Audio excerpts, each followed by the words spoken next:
What is SEO translation? That's the topic of today's video. First of all, I would like to repeat that you can access this video in French or in English. So if you prefer to watch me in my mother tongue, so if you prefer to listen to me in French, you can click below and access the video in French. SEO translation. In SEO translation, you hear the word SEO. SEO stands for Search Engine Optimization. So, search engine, you know what is it, I guess. It's a bit like, Google, Bing, Yahoo, and it depends in other countries. You have, for example, Yandex in Russia, Baidu in China. In other parts of the world, people tend to use other search engines than Google.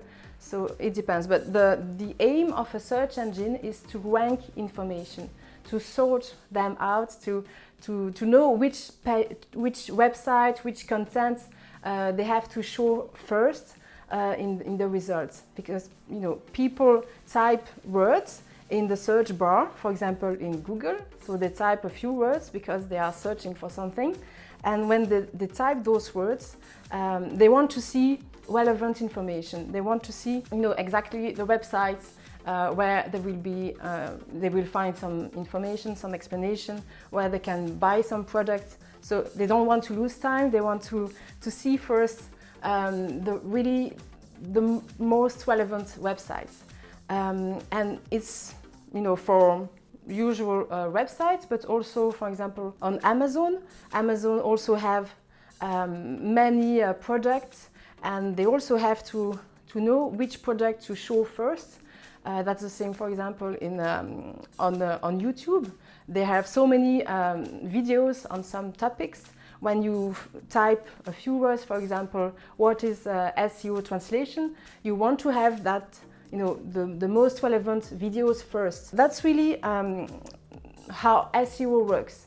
SEO is really to help people to have the content in the first results, and that's for free. So people don't have to pay to appear in the first results. And that's why it's really important for companies, so for our customers, when we are freelance translators or freelance or agencies. So the aim is to have the websites or the product or the video in the first results for free. Because you have the choice, you have the choice between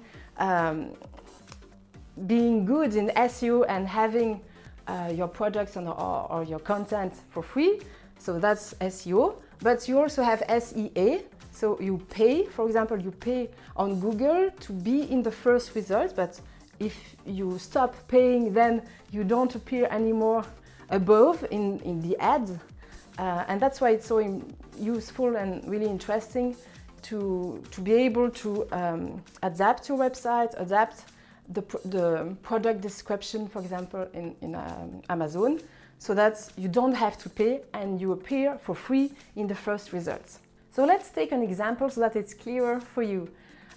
Just imagine if you're a freelance translator and you want to promote your own website, you want translation agencies or direct clients to contact you. Well, you want those clients to type a few words in Google and to find you. So that's the objective, the aim of this. Well, as you know, I'm training many translators from all over the world. I'm giving them a training in SEO translation. And so one of my members, her name is Elisa de la Torre, and she comes from Spain. She's Spanish. That's really her mother tongue. And she followed my course. She created her website. She made it in several languages, and she made sure that she followed the SEO rules.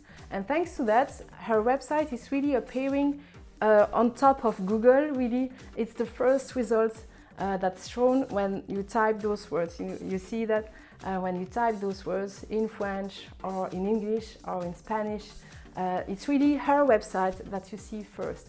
So she attracts regularly new clients, new direct clients, but also translation agencies for free. So regularly she get contacted by those clients to have new requests, new jobs. So you see how interesting it can be for you as a translator to promote for free your websites, but also, it's also interesting and so great for our customers, because our customers, they are companies, they are NGOs, they have to communicate, they have to attract new clients. And so when you give an SEO translation instead of a normal standard translation, then it's not just a text in another language. You are really helping them to attract for free more people. And that's why it's so interesting for customers, and that's why direct clients and translation agencies are really looking for SEO translators. By the way, you can also watch my other video in which I explain to you, all the advantages of being able to offer an SEO translation to your customers, because it's really a competence of the future. So many clients are willing to pay to have that, because you are really helping them to attract more people for free. So in a nutshell, an SEO translation is a bit more than a standard translation. Of course, the meaning has to be okay. You have to follow the grammar and so on. So yeah, don't make spelling mistakes and so on because you think that people will type it that way in Google. No. So you have to do a proper translation without any mistakes, and you have to follow all the rules, because the search engines are working on basis of algorithm to sort all the information out and to know which page or which product, which page, yes, or which website has to appear first. So it's really on basis of some criteria, and so you follow those criteria when you translate. So there are rules about the text. There are also other aspects. So when I speak about the text, some elements are visible.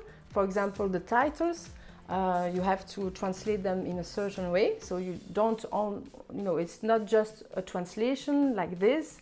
You have to make some research and also think a bit differently when you translate some parts. So some elements are visible in the text, but there are also some elements that are not visible. They are a bit hidden in the code, in the HTML code, so that you give all the information to the search engines, but it's not always visible on screen, if you understand what I mean. So you have all those elements related to the text, but there are also other elements, for example, links to other websites or links between pages or some technical elements. So it's not only the text that matter, but as a SEO translator, you focus mainly on the text and you give some advice to the client so that they pay attention to the other elements. Of course, I explained that in more detail in my training, but you have to know that it's not only the text and that some elements are hidden and some others are visible. That's why it's more complicated. It's not it's possible to learn that, and that's why it's also an expertise that you can charge to your clients. And there aren't many many translators. There are really few translators who master this. I have a special gift for you just to finish because I wanted to help you even more. So I prepared a special document made of several pages, really with useful information for you. Really a list of translation agencies that you can contact for normal translation, but also especially for SEO translation, because those translation agencies are offering SEO translation to their customers. And so you can find their contact details in several countries. You can also find in some cases the prices that they charge to their clients, so that will also give you an idea. It's really interesting. And if you see that another translation agency that is offering SEO translation and you don't see the name of that company, just leave a comment below this video, add the name, and I will update the document, because that's the aim. It's that you help me to have these documents really up to date in the different countries, so that it's really useful for all of us. So yeah, just leave a comment if you know other companies that are asking for and proposing this to their clients. So yeah, thanks in advance for your help, and I hope you enjoyed it, and I see you in another video.